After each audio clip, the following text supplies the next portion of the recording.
been decades since my first movie was Spider-Man 3, the first movie I watched in theaters, which I was really okay with that movie. And the first movie, Spider-Man, was actually released in the year I was born. The second movie gave me goosebumps about the villains. And suddenly, my first movie in IMAX was The Amazing Spider-Man.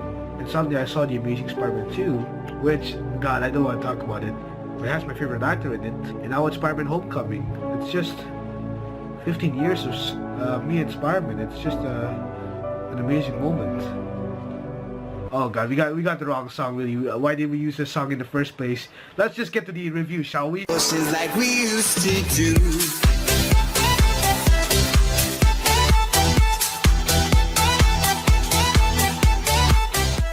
Spider-Man Homecoming is the first Spider-Man movie we'll get to see in the Marvel Cinematic Universe, and I believe it's the fourth movie in Marvel's Phase 3, and this is the first time that Sony has worked with Marvel to work on this epic new Spider-Man movie, and this movie is directed by Jon Watts. And in this movie, Spider-Man Homecoming tells the story which takes place right after the Civil War events, where now Peter Parker, played by Tom Holland, lives an ordinary high school life as a normal kid in high school, and now as he tries to struggle with the new enemy, the Vulture, who seems that his friends is coming up with the alien technology that they're using, and now Spider-Man must stop him while there are problems that he must handle, maybe with a little help from Iron Man, or he must do this on his own while trying to handle stuff in school. Now when it comes to the beginning of the movie, yes, this is actually like a Sony movie, there's Sony in it, and also the movie actually gives you a little bit of flashback of what we get in the previous movies, and also it's a leftover from Civil War, which we just move after from the events of Civil War all the way to the movie, all the way to Homecoming. And then in the middle of the movie, we get the scene of how Spider-Man acts. Like, Peter Parker's just acting normal, he's just doing stuff. Alright, we'll collaborate in the activity, we'll support the activity. And then suddenly he's actually secretly going out and then fighting enemies and then trying to handle all the stuff. Like, okay, 1 minute he's there, 1 minute he's fighting bad guys, 1 minute he's back with his friends, and 1 minute he's doing it all over again. Which is actually a cool thing, which is actually the true nature of Spider-Man, which I really like that. And in towards the ending of the movie, the final battle looks great, it looks dope. I like the skylines. It's like an Avengers movie, but without the Avengers, and it's just Spider-Man trying to handle things, which is actually a cool thing. And throughout the ending of the movie, the ending actually gives us secrets to what's gonna happen next in Spider-Man, which actually was a surprising thing. And also the end credits, which I watched the first end credits, which actually gives a mystery, but the second end credits, it's one patience. Just don't wait all the way to see the end credits. Just don't. Just don't, alright? Now, first of all, I like this movie. I mean, there are some scenes that were great shot. There were some great shots with this movie. And then I like everything about this movie. This actually shows a true nature of what Spider-Man is supposed to look like. We got the young versions of them. But sometimes the cast is also a miscast, which I was actually fine with that. And actually, there were some great scenes in it. There were some scenes that shows you the action in it. And the action works great. Like, there's some humor in it. There was some great humor in it. And I also like how the story works. Like, the story works great with this movie. It takes away event like time to time, and it's just awesome. I just want to say that this movie was just phenomenal and amazing. Now let's talk about the character, shall we? Peter Parker, Tom Holland, is playing as Peter Parker, aka Spider-Man, who's basically sometimes he has the Spider-Man suit from Tony Stark, and now he's basically using it to fight crime, and he's living like an ordinary boy. And this is the Peter Parker that we want for many years now, since the first and the second Peter Parker, and now we have him played by Tom Holland. It's just look phenomenal and looks great. I like the true nature of it, how he represents a Spider-Man, and it looks great. Even with his friend Ned, like when he finds out about Spider-Man, yes, we see it in the trailer. And of course, like, there's that moment that, you know, his suit is being taken away. Of course, we've seen that in the trailer as well. Of course, there's little spoilers going on in here. But, you know, like, he's never giving up. That's basically, this movie is actually just like me, like how it feels like to be a YouTuber. Alright, back to the characters. Yeah, Iron Man. Iron Man actually doesn't appear much until, like, I don't know, like, in some scenes basically, where he only has a suit. And then there's that some scene that he's basically Tony Stark in some scenes and that.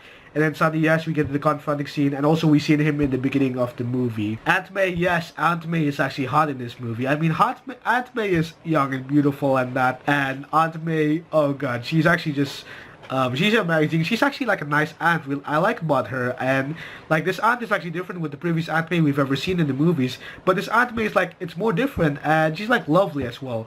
Oh yeah, she's hot. That's a fact about that. The enemy here is the Vulture, because the Vulture here is like the enemy. So basically, they worked in this construction worker, and now they're basically stealing an alien technology, and they're using it to destroy the Earth. So what they're trying to do is to actually steal alien technology from the Avengers. And now basically, the villain, the Vulture, I mean, he he looks great. Michael Keaton is great as the enemy. He looks phenomenal. He looks stunning. And sometimes there's that frightening scene of him, which having the vulture, I mean, it's just look amazing. There's that one time that he's basically like, okay, a little bit awkward, and sometimes he's a little bit, oh god, it's very phenomenal about him. Basically, Liz is actually Peter Parker's true love actually in this movie, but she's actually trying to get engaged with her, which she couldn't because, you know, there's some other things that he has to handle, like, you know, high schools and all that. God, how many characters am I gonna explain in this movie? Michelle, played by Zendaya. She's this one character who, like, oh, we want this character actually. Like, she's basically an awesome person. Like, oh, she's like, yeah, this girl who basically would support you and that. Ned is basically like my friend right now. It's basically like he's a sidekick in that. And yeah, he's actually trustable, like this one friend we want to have. The Shocker, yes, the Shocker is another good enemy we have in this movie. Like, the Shocker is the second enemy. And I thought it was going to be like electricity and that. But the Shocker like uses this fist, which actually looks amazing. So he looks dope in this movie. What I also like about this movie is actually the composer, which is Michael Giacchino. Michael Giacchino composed this movie. And I was actually proud about him because I love when he tries to compose this movie. He did Let Me In once, which is my favorite movie. He's going to do with War of the Apes, which I might see that movie. But with this movie, man, he tries to capture everything. He did great with this movie. He tries to, there's that one scene where it tries to be a little bit like, it's a humor scene, and then there's that scene where he tries to do action that. He's very good at this, and I like it. I like the soundtrack of this movie, and then there's that one time where there's a sinister moment in this movie, and man, this was actually amazing. This was it. Michael Giacchino, it's kind of a dream come true to have him in Marvel since Doctor Strange, and now with him composing my favorite hero, my childhood hero, Spider-Man, this is just amazing. I have to say this, but Spider-Man Homecoming is just an epic, phenomenal, amazing, spectacular, and awesome Spider-Man movie that we'll ever get. It's the best, I have to say. And you know, my first movie in IMAX was actually The Amazing Spider-Man, and now that I watch Spider-Man Homecoming, I say it's epic and a phenomenal web-slinging experience in IMAX 3D. And man, this is also my 11th movie in IMAX 3D. It was my 10th movie this year, Transformers The Dark Knight. Sorry for this late review. That was my review on Spider-Man Homecoming. Tell me if you like this movie. Have you seen this movie? And tell me what you guys think of this movie. Man, I mean, Spider-Man, I grew up with this character, so I'm very thankful of having him. And Spider-Man 3 is my first movie to ever watch in theaters. But yeah, that was my review on Spider-Man Homecoming, so here's the outro. That is all for this video. If you do enjoy this video, give it a like. That would be very helpful. And in the description, you'll find two links so you can follow me on Twitter, Instagram, and Google+. I appreciate you guys for watching this, and I'll see you another time. Bye-bye.